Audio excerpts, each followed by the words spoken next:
Oh, an Apple event happened. It just happened.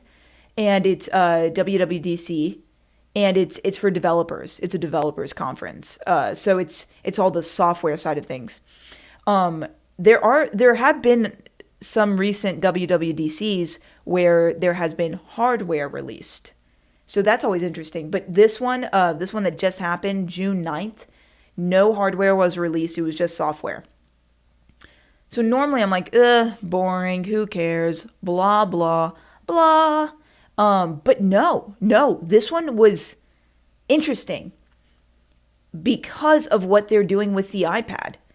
And I love my iPad. I live for my no, I don't live for my iPad, but I love my iPad. We miss you. Scarecrow, we love you. And your father, Casey, misses you dearly. Please come back. The Palestinians have abducted Scarecrow, and I will not rest until we get Scarecrow back.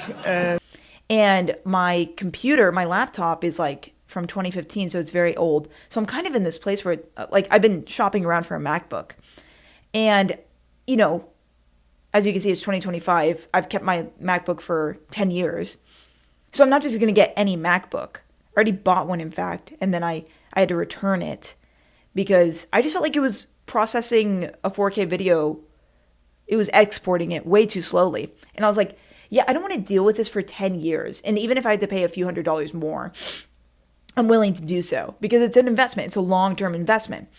And I've really struggled to be able to get my money back on Amazon. They call it a higher value item. And I brought it to one of their hub lockers, and their employee didn't scan the item properly.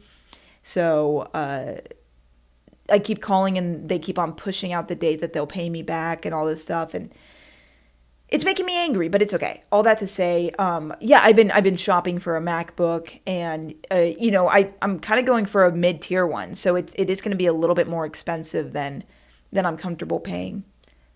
But I'm kind of rethinking the decision right now because with the iPad operating software, I have an iPad Pro, which is the best iPad you can have.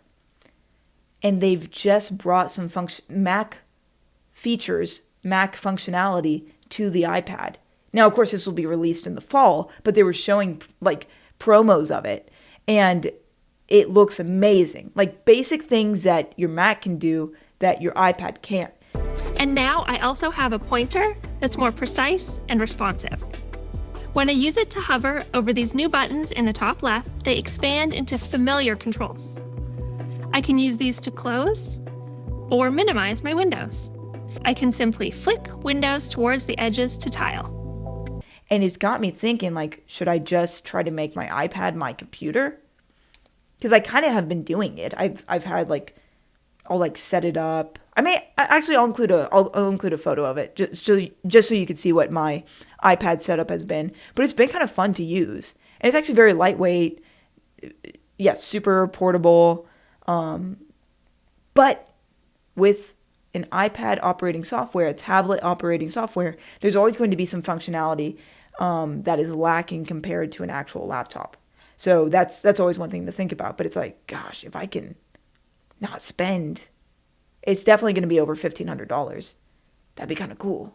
I would like that. So yeah, so I'm still thinking about all that. But yeah, I was so excited with this conference, and I watched the entire video from start to finish.